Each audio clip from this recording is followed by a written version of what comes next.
말씀을 들을 때 우리 가운데 은혜가 있게 하여 주시고 신령한 은혜가 우리 가운데 가득할 수 있도록 복을 내려 주옵소서. 우리 사랑하는 우리 교회 성도들, 특별히 수요예배 드리는 성도들의 기도 제목을 주님께서 기뻐 받아 주셔서 이스라엘 백성들이 가나안 땅을 정복하며 하나님 뜻대로 승리하였던 것처럼 우리 귀한 성도들도 그렇게 믿음으로 승리할 수 있도록 복을 내려 주옵소서.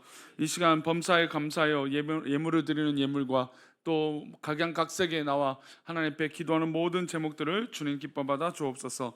감사하고 말씀 가운데 함께 하시옵소서. 예수님의 이름으로 기도올리옵나이다.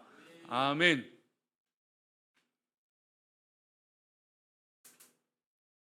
네.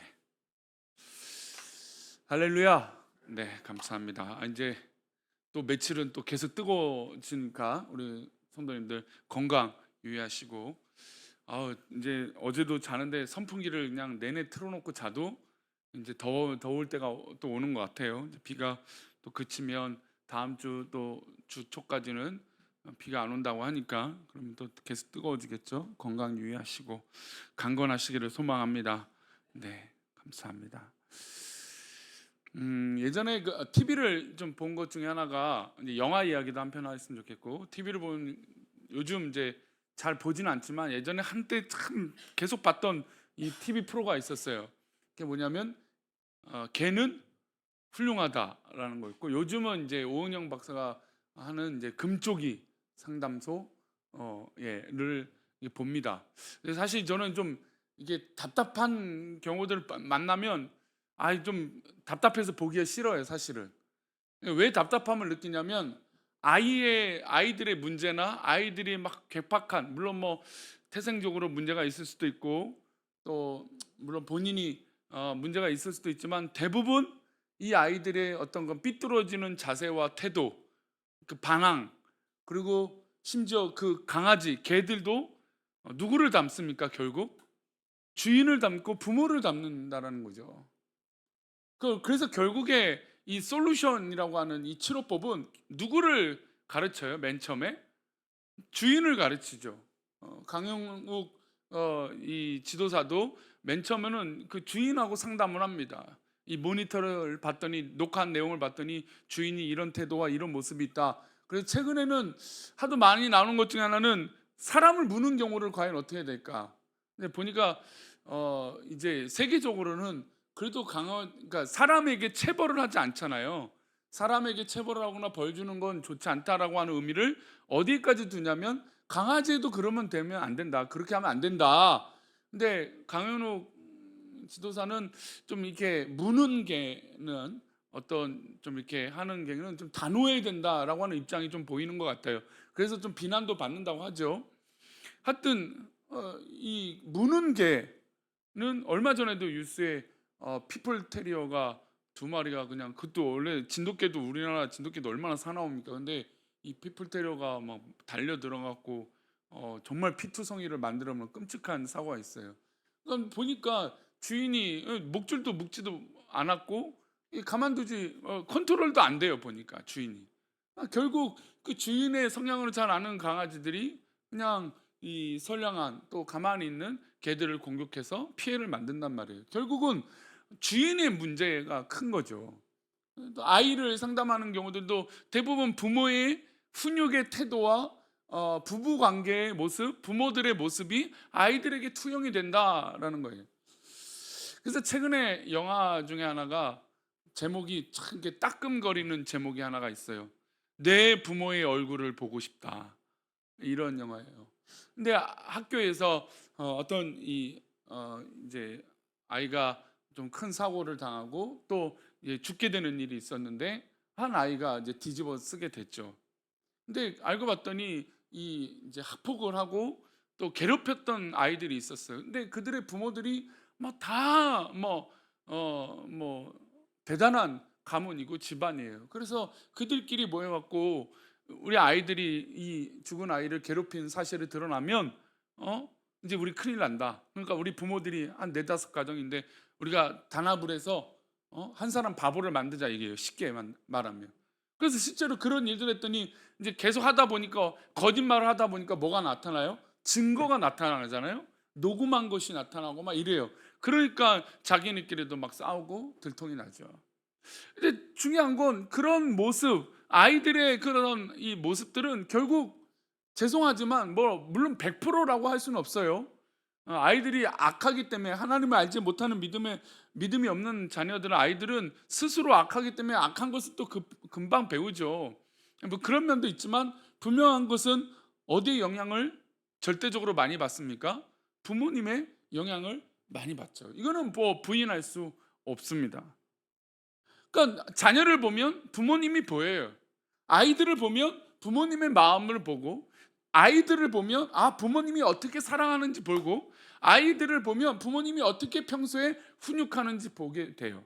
그래서 아이들이 평소에 인사를 잘하는 아이들을 보게 되면 부모님도 역시 인사를 굉장히 잘하죠. 아이들이 또 베풀 줄 아는 것을 즐거워하면 그의 부모님도 어떻습니까? 베푸는 걸 좋아하죠. 아니, 그런 장점도, 나쁜 것만 배우는 것이 아니라 좋은 것도 부모님을 닮게 되어 있다는 것이죠. 물론 성삼위 하나님이 성부 성자의 관계로, 하나님 아버지와 예수 그리스도, 성자이신 예수 그리스도 관계로, 아들과 아버지의 관계로만 딱 국한적인 이 설명을 드릴 수 있는 것은 아닙니다. 그럼에도 불구하고 예수님을 보면 누구를 볼 수 있을까요? 하나님을 볼 수 있는 것이죠. 성삼위 일체의 하나님이시니까 예수님을 보면 당연히 하나님을 볼 수 있게 되는 겁니다. 그래서 이전에는 우리가 만질 수도 없고 볼 수도 없었던 하나님, 그 하나님을 누구를 통해서 이제 알게 되는 것일까요? 예수님을 통해서 하나님을 알게 되는 겁니다.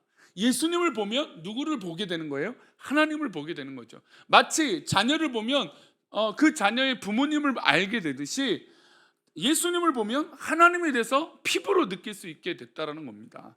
그래서 저는 아침에 이런 묵상을 하면서 진짜 예수님이 우리 죄 때문에 이 땅에 오셨지만 만약에 오지 않으셨다면 우리는 얼마나 자기의 옳은 대로 예수님 하나님을 부인하며 살았을까, 막 그런 생각을 해요.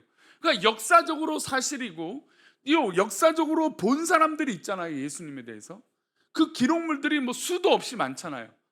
또 그런 기적들도 이게 보통의 일들이 아니니까 수많은 사람들이 예수님이 행하셨던 것들을 다 기록했단 말이에요.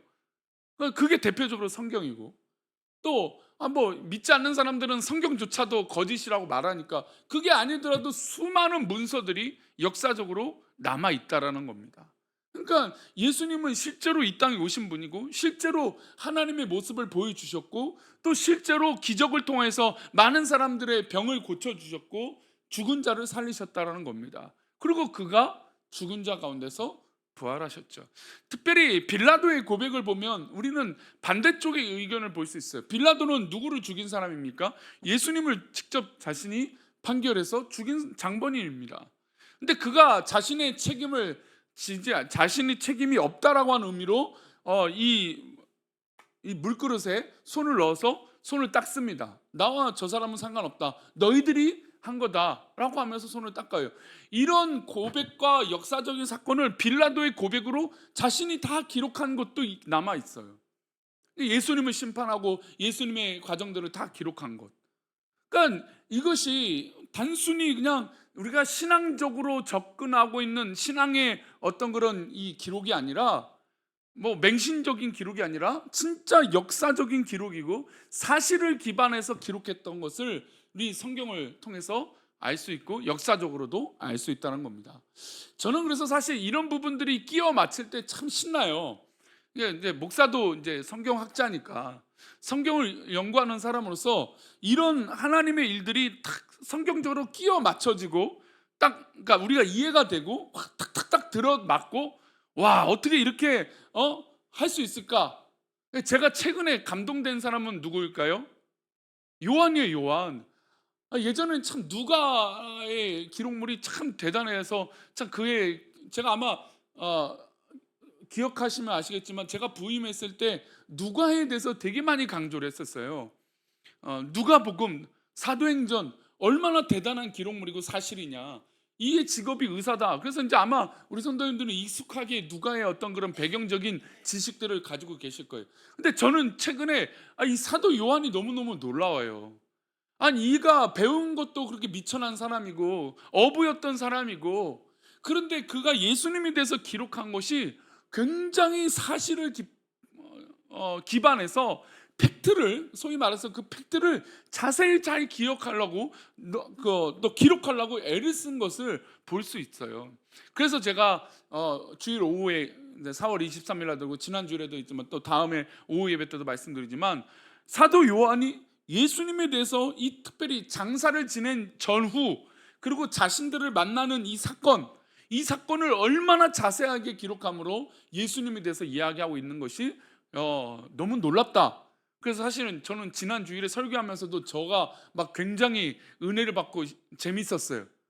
근데 목사가 재미있으면 누가 재미없어요? 성도님들이 재미없어요. 눈치를 보니까 나만 신나고 있는 것 같아요. 이게 뭔가 재밌게 풀어야 되는데 성경이 들어맞는 이야기는 뭔 얘기를 이렇게 붙일 수가 없잖아요. 그러니까 이 성경적인 얘기들이 탁탁 들어맞고 얼마나 놀랍습니까? 얘기를 이렇게 막 나는 막 엄청 신나 있는데 성도님들은 목사님만 신났네, 그런 표정이 가득한 것을 느낄 수 있다고. 그래서 제가 아내한테 솔직히 한번 물어봤어요. 나는 너무 재밌었는데, 좋았는데 어땠냐? 선생님들이 힘들어했다, 좀 재미가 없다, 그 얘기를 하더라고요. 일리가 있어요. 근데 저는 막 그 설교를 준비하고 또 그 요한에 대해서 막 연구하면 할수록 너무 신기한 거예요. 소위 말해서 무식하거든요. 무식한 사람이에요. 그리고 이 사람이요, 성격이 얼마나 강한 사람인데요, 이 사람도 역시. 근데 그 사람이 예수님이 십자가상에서, 이게 또 제가 재밌으니까 하는 얘기예요. 십자가상에서 예수님이 딱 한 말씀이에요.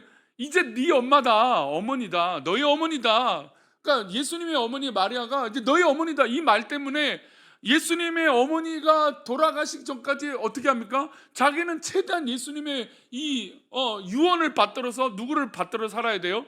예수님의 어머니를 모시고 살아야 돼요. 그리고 막 동료들이 다 순교하고 있는데 자기는 순교를 못해요.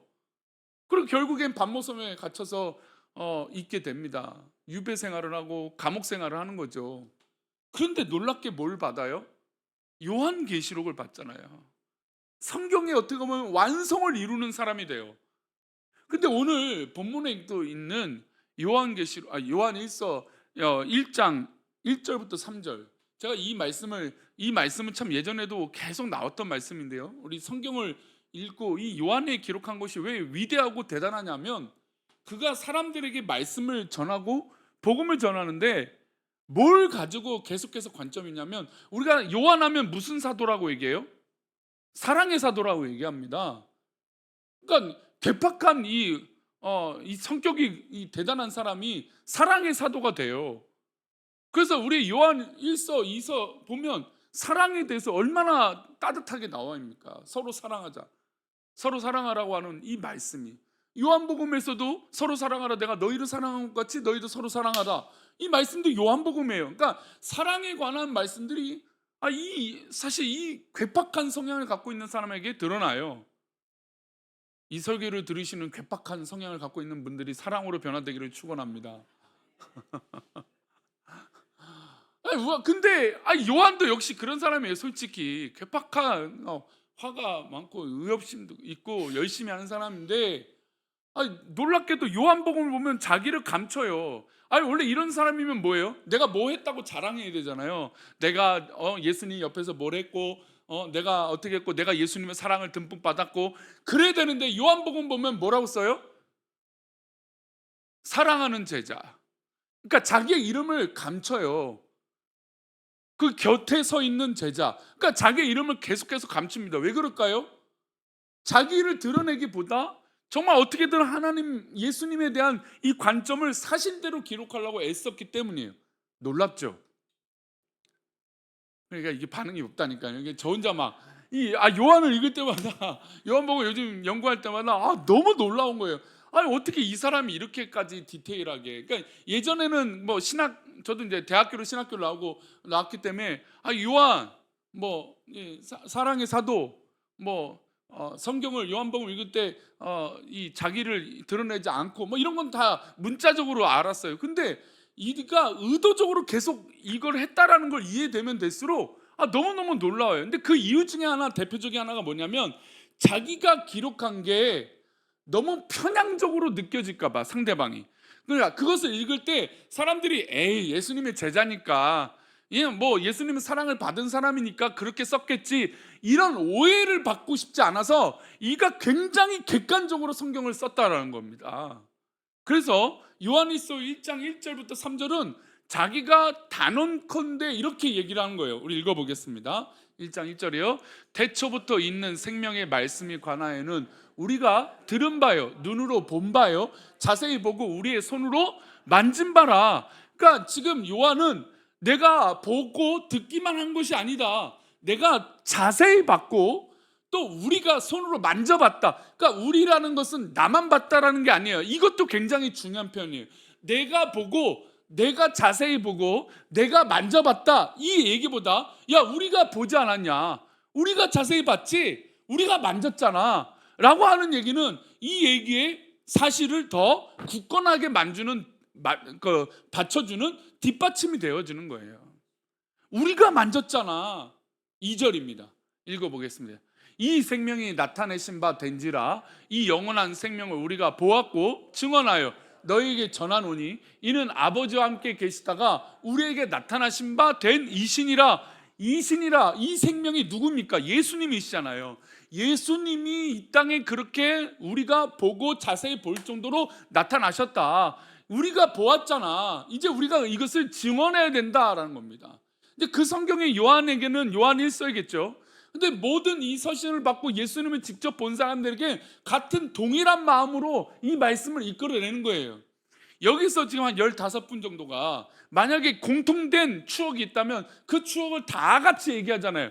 야, 우리가 작년에 뭐 했잖아. 그러면 작년에 했던 추억들을 다 얘기합니다. 왜요? 거긴 뭐라고 하는 공통점이 있습니까? 우리라고 하는 공통점이 있기 때문이에요.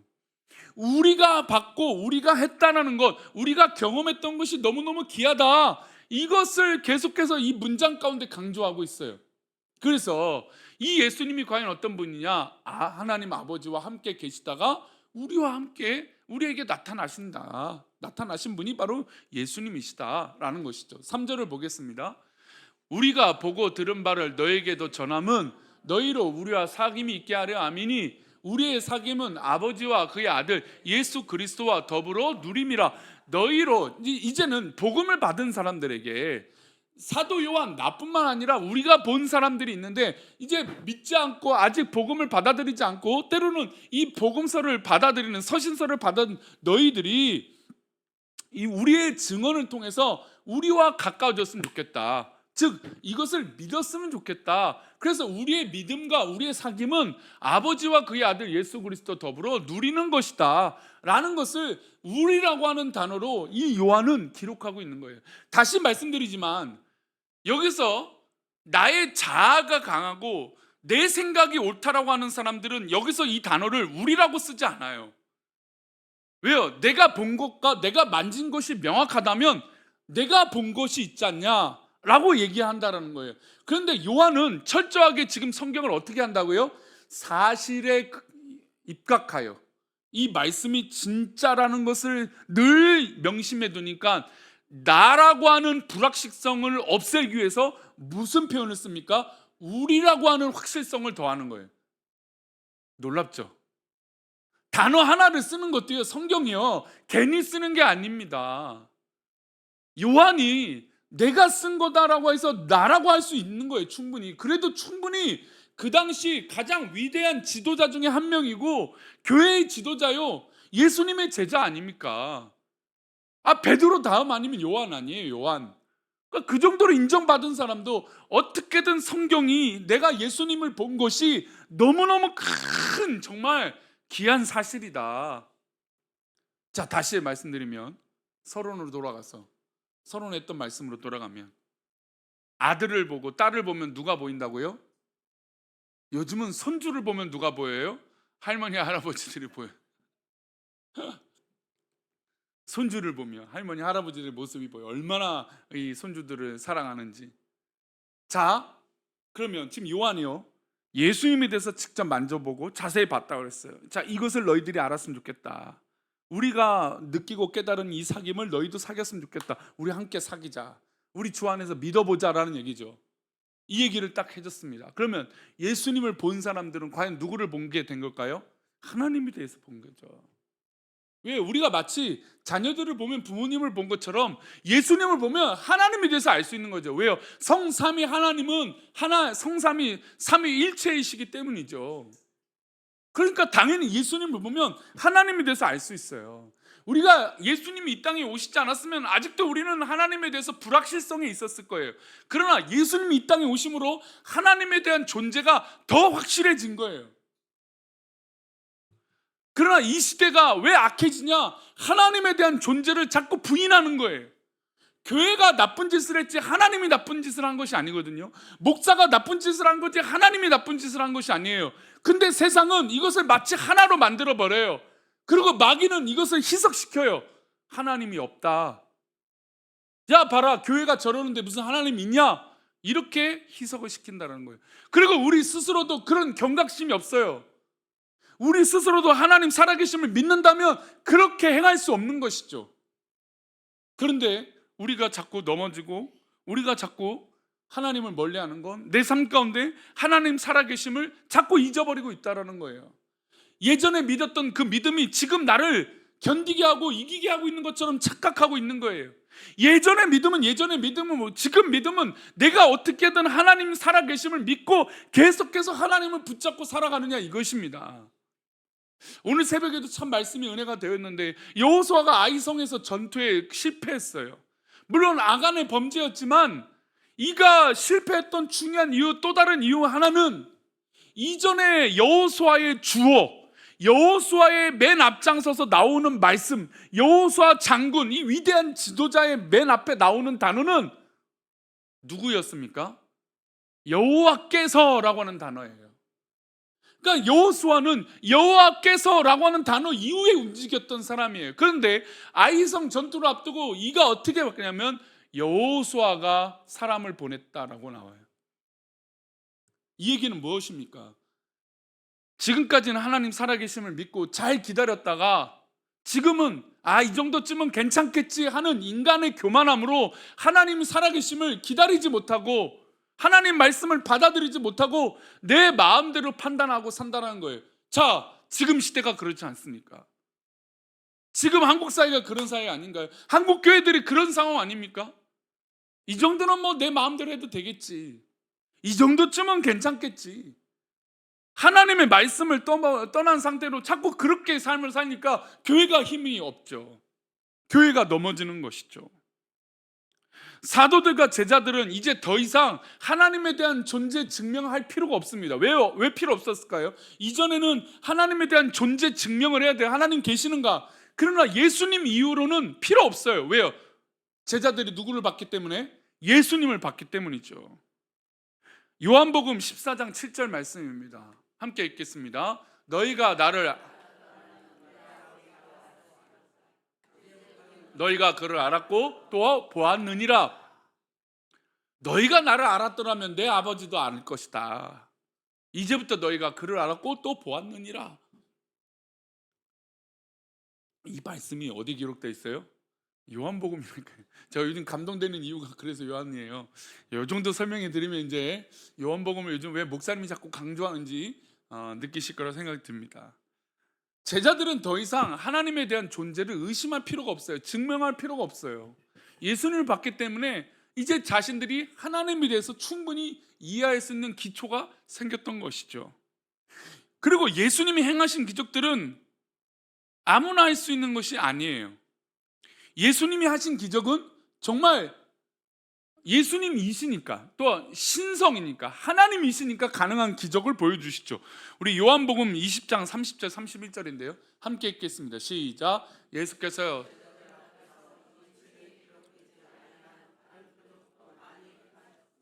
오직 이것을 기록하면 너희로 예수께서 하나님의 아들 그리스도이심을 믿게 하려 함이요 또 너희로 믿고 그 이름을 힘입어 생명을 얻게 하려 함이니라. 제가 참 요한에 대해서 또 감동되는 게 하나가, 요한이요 자기가 본 것이 너무나 많았어요. 다른 표적도 많았어요. 뭐 죽은 자를 살리고 병든 자를 고치고 뭐 정말 말도 안 되는, 인간이 이해할 수 없는 놀라운 기적들을 예수님이 다 행하셨어요. 그런데 그거 말고도 더 많다라는 거예요. 더 많은데 왜 그것들을 기록하지 않느냐? 그 이유를 설명해 줘요. 그러니까 사실 요한복음을 쓰는 이유가 있어요. 그래서 요한이 이렇게 기록하죠. 31절. 오직 이것을 기록하면, 이 기록하는 목적이죠. 너희로 예수께로 하나님의 아들 그리스도이심을 어떻게 해요? 믿게 하기 위해서 이 기록의 목적이 있다는 거예요. 그러니까 요한이, 사도 요한이 예수님을 믿게 하기 위해서 이것을 기록하기 위해서는 물론 기적도 많이 기록하면 좋겠지만, 그 많은 기적도 있지만 어떻게든 누구에 대해서 명확하게 쓰는 게 중요해요. 예수님에 대해서 명확하게 기록하는 게 더 중요하다. 그래서 마태, 마가, 누가복음에 없는 기록물들이 요한복음엔 등장해요. 말씀들. 왜 그럴까요? 왜요? 예수님에 대해서 믿게 하기 위한 이 목적이 있었기 때문이에요. 그리고 너희로 믿고 그 이름을 힘입어 생명을 얻게 하기 위한 이 복음의 목적이 요한복음에 있었다라는 겁니다. 그래서 누가복음만 그 일 이후에 그 사건이 있고 그렇게라서 일일이 기록된 것, 그런 것도 있지만 요한복음을 보게 되면 그 사건 이후에, 그 일 이후에 이런 표현들이 있어요. 왜 그러냐면 자기가 보고 지금 시간의 흐름이 명확하다라는 걸 짚고 있기 때문이에요. 그 목적이 있죠. 뭡니까? 이 사건이 사실이고 이 사건을 통해서 예수 그리스도를 알게 하는 것이고, 예수 그리스도를 알게 하심으로 뭘 되게 합니까? 우리가 하나님의 자녀가 되게 하기 위해서다라는 겁니다. 제가 주일 오후 예배 설교를 마무리할 때 숙제를 내드렸어요. 숙제. 나는 오후 예배 안 드렸으니까 몇 분이 계시네요. 숙제를 내드렸으면 뭡니까? 요한복음 15장, 16장, 17장을 한번 집에 가서 꼭 한번 읽어보시라. 아직 이번 주간이 남았어요. 숙제 안 했다고 뭐라 안 할 테니까, 물어보지 않을 테니까 읽어보세요. 이 마음이 딱 느껴진다니까요.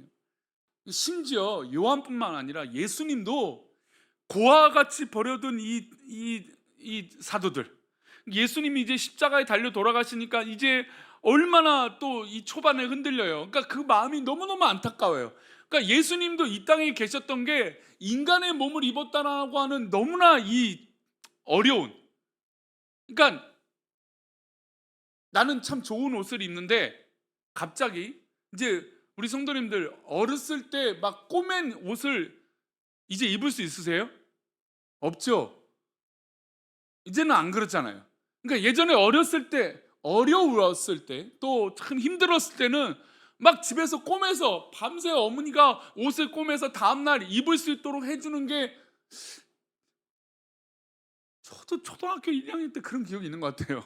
어느 이후에는 엄마 왜 맨날 이런 옷만 입혔냐 그래갖고 그랬던 기억이 나지만, 동생 옷 사주면 왜 내 옷은 안 사줘 막 이렇게 했던 기억이 나지만, 하여튼 그런 기억이 저도 나요. 아마 근데 여기 계시는 우리 성도님들 더 그런 추억이 있겠죠. 가끔 보면 없는 분도 있더라고요. 전혀 부유하시게 잘하신 분도 있는데, 그냥 그렇게 하잖아요.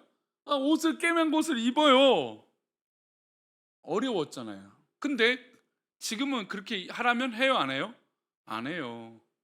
안 해요. 요즘은요, 그걸 더 나아가서 뭐라고 말하냐면 리폼해서 입는다 그래요. 그러니까 해져서 찢어져서 꼬매서 입는 게 아니라, 이 옷을 도저히 안 입고 버릴 것 같으니까 한 번 더 입어볼까 해서 다르게 만들어 보자 해서 리폼을 해서 입지, 그렇게 해진 옷, 철진한 옷 안 입어요.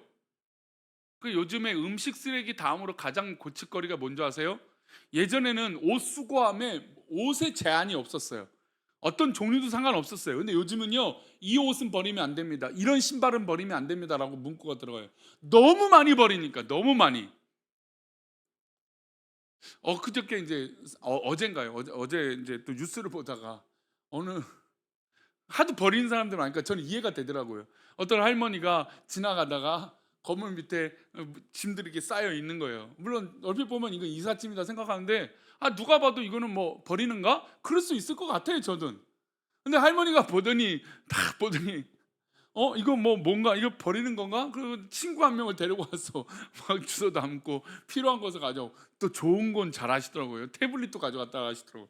근데 근데 두 분 중에 한 분, 그러니까 자기가 데려온 그 할머니는 빨리 나갔는데 오랫동안 그것을 이제 유모차에 실으려고 막 했던 분은 잡혔어요. 그래서 그거 이삿짐이라고 내두라고.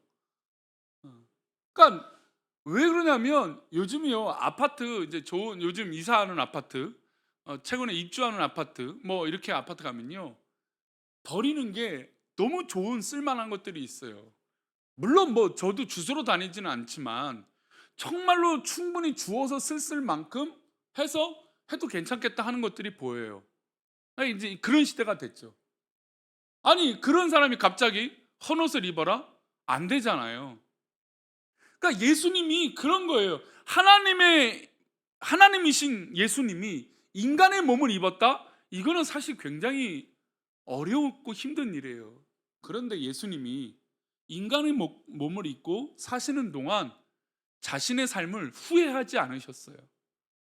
야, 내가 괜히 인간의 몸을 입었다. 괜히 이 말도 안 되는 인간들, 또 이 12명 괜히 내가 선별해서 괜히 제자 삼았다 했다. 한 놈은 팔고 한 놈은 부인하고, 어? 내가 잡힌다니까 다 도망가고, 이렇게 후회하지 않으셨어요. 예수님이요, 베드로가 야 너가 부인할 거야, 아 예수님 내가 절대 부인하지 않습니다, 이런 말 해도 화를 내시지 않아요. 화를 내셨던 건 기도하지 않으시니까 화가 나셨죠.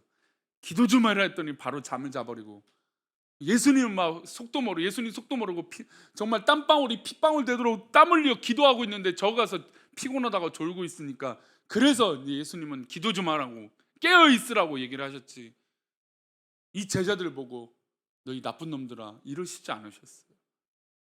그러니까 예수님이 이 땅에 오셔서 얼마나 우리 제자들을 사랑하고 또 우리 인간을 사랑하신 것을 볼 수 있는 것이죠.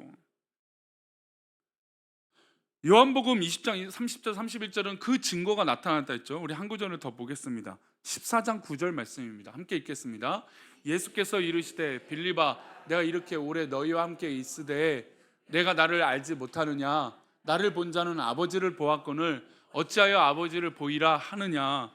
이 빌립이 하나님을 보여달라고 한 거예요. 그런데 예수님이 그 얘기 듣고 답답하죠. 예수님을 본 것이 하나님을 본 것이다, 나를 본 것이 하나님을 본 것이다, 이 설명을 해 주시는 것입니다. 그러니까 자, 우리가 이제 그런 질문들을 해요. 믿지 않는 사람들이 하나님 보이지 않고 하나님 어디 계신가 라고 하는 질문들을 할 때가 있습니다. 그러면 성도님들 뭐라고 대답하시겠어요? 하나님 어디 계세요? 하나님 어디 계십니까? 하늘에 계시죠. 또 우리와 함께 하시죠. 또 나와 함께 하시죠. 그러면 예수님 뭐냐? 막 이렇게 신화적으로 질문을 해요. 그럼 뭐라고 대답해요? 역사적인 이 이유들이 굉장히 많아요.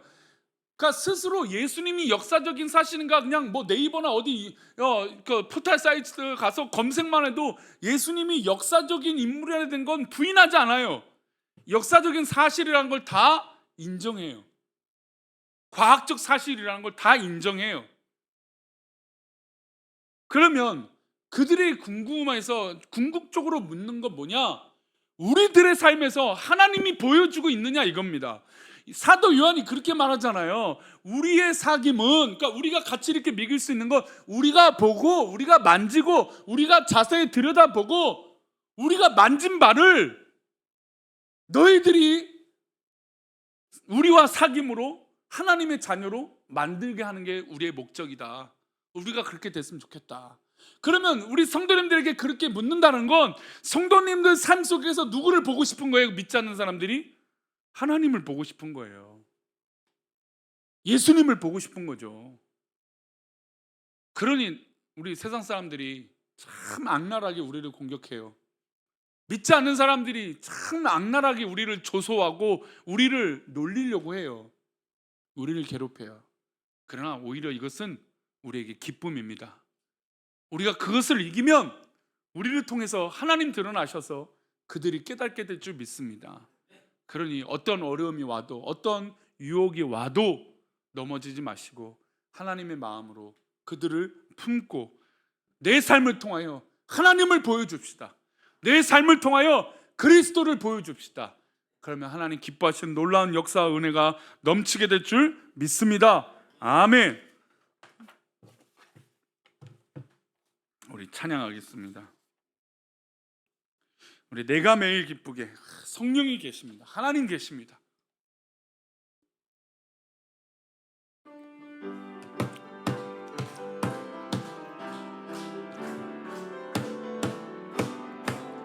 내가 매일 기쁘게 순례에게 행함은 주의 팔이 나를 안보함이요, 내가 주의 큰 복을 받는 참된 비결은 주의 영이 함께함이라.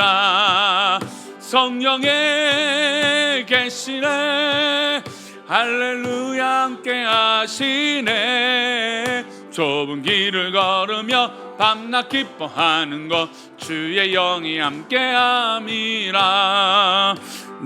죄에 빠져서 평안함이 없을 때 예수 십자가의 공로 힘입어 그 발 아래 엎드려 참된 평화 얻음은 주의 영이 함께함이라.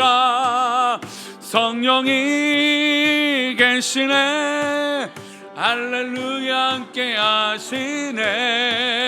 좁은 길을 걸으며 밤낮 기뻐하는 것 주의 영이 함께함이. 세상 모든 정욕과 모든 정욕과 나의 모든 정욕은 십자가에 이미 못을 박았네.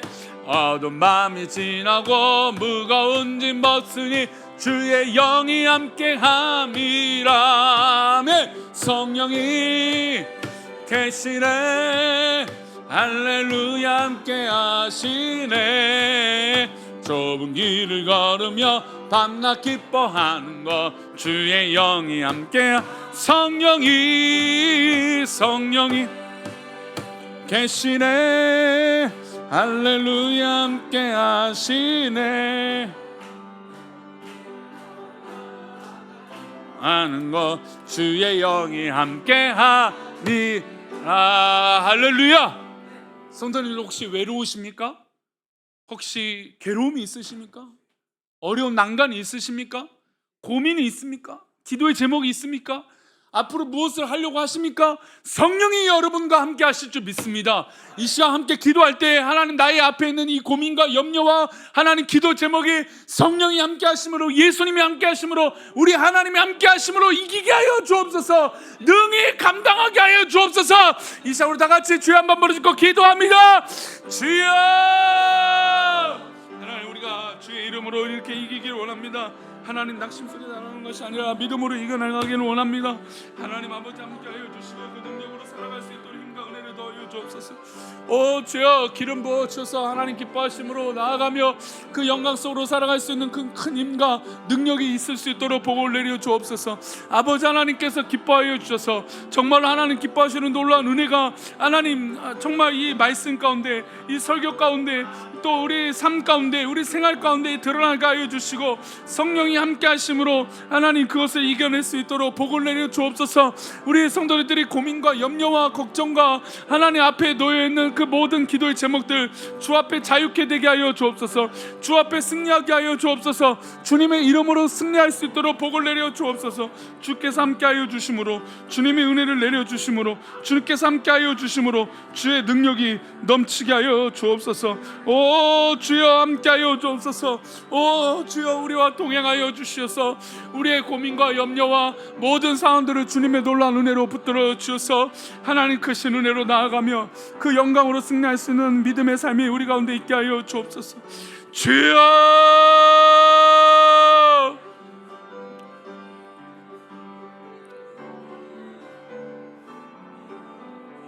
우리 계속해서 기도할 때 우리 성도님들 가정을 위해서 기도하겠습니다. 우리 자녀들을 위해서 기도하시고 우리 손주들을 위해서 기도하겠습니다.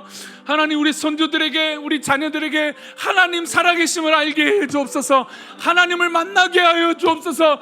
이들의 삶이 하나님 만남으로 삶의 가치가 바뀌게 하여 주시고 삶의 목적이 바뀌게 하여 주옵시고 예수를 믿어 우리 저 천국에서 만나게 하여 주옵소서. 우리 자녀들이 살아나게 해달라고 기도합시다. 이 시간 다 같이 주여 한번 부르짖고 기도합니다. 주여.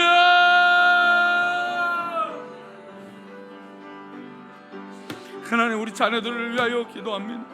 우리 손주들을 위하여 기도합니다. 우리 손주들이 정말 주 앞에 참되길 하나님 아버지 앞에 영광을 돌리며 나아가는 은혜가 있게 하여 주옵소서. 오 주님, 역사해 주시옵소서.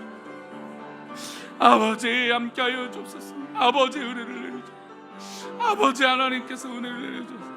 아버지 하나님께서, 아버지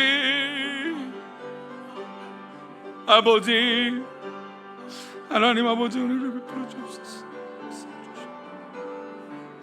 오 주님, 은혜를 베풀어 주옵소서.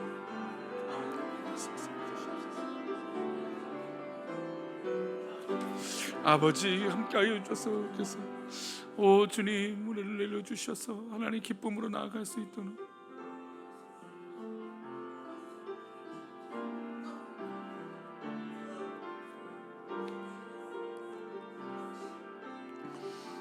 나 주님의 기쁨 되기 원하네. 나 주님의 기쁨 되기 원하네. 내 마음을 새롭게 하소서. 새 부대가 되게 하여 주사 주님의 빛 비추게 하소서. 내가 원하는 한 가지 주님의 기쁨이 되는 것. 내가 원하는 한 가지 주님의 기쁨이 되는 것. 내가 원하는 한 가지 주님의 기쁨이 되는 것. 내가 원하는 한 가지 주님의 기쁨이, 큰 은혜를 주신 내 예수시니 큰 은혜를 주신 내 예수시니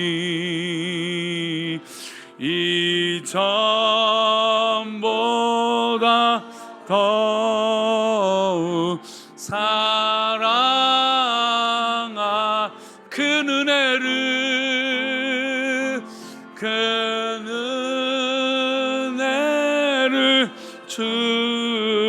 주신 내 예수시니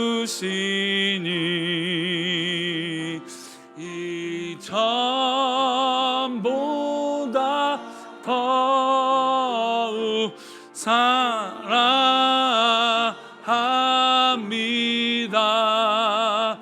우리 한 번 더 기도할 때 혹시 우리가 사랑하지 못하고 있거나 하나님의 마음으로 대하지 못하는 것들이 있다면 이 시간 기도합시다. 하나님, 이 큰 믿음을 주옵소서. 큰 은혜를 주옵소서.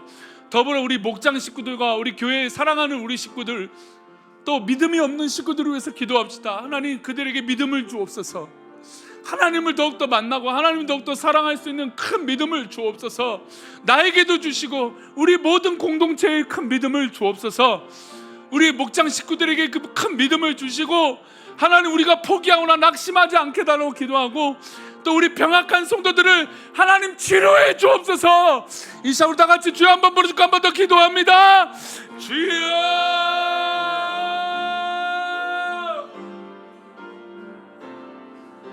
아버지 하나님, 은혜를 베풀어 주옵소서. 우리 병약한 성도들을 치료하여 주시고 하나님의 놀라운 은혜로 인도하여 주시며 그 영광으로 살아가게 부족함이 없도록 하나님 인도하여 주시고, 아버지 하나님 붙잡아 주옵소서. 또한 아버지 하나님, 우리 목장 식구들, 아버지 믿음 없는 자들에게 믿음을 주옵소서. 하나님, 믿음 없는 자들에게 한량없는 은혜를 부어 주옵소서. 주여, 함께하여 주옵소서. 그 신 은혜를 부어 주옵소서. 주여, 주여,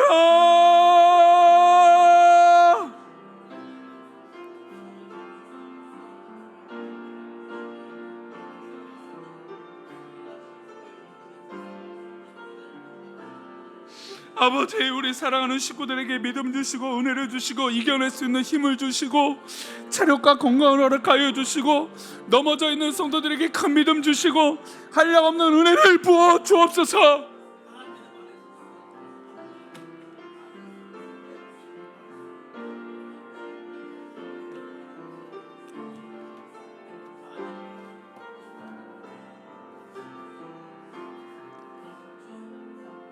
하나님 아버지, 우리가 역사적이고 사실이고 성경에서 말씀하신 우리 주님이 우리 하나님이시며 그 주님이 우리 가운데 계시는 것인 줄 믿습니다.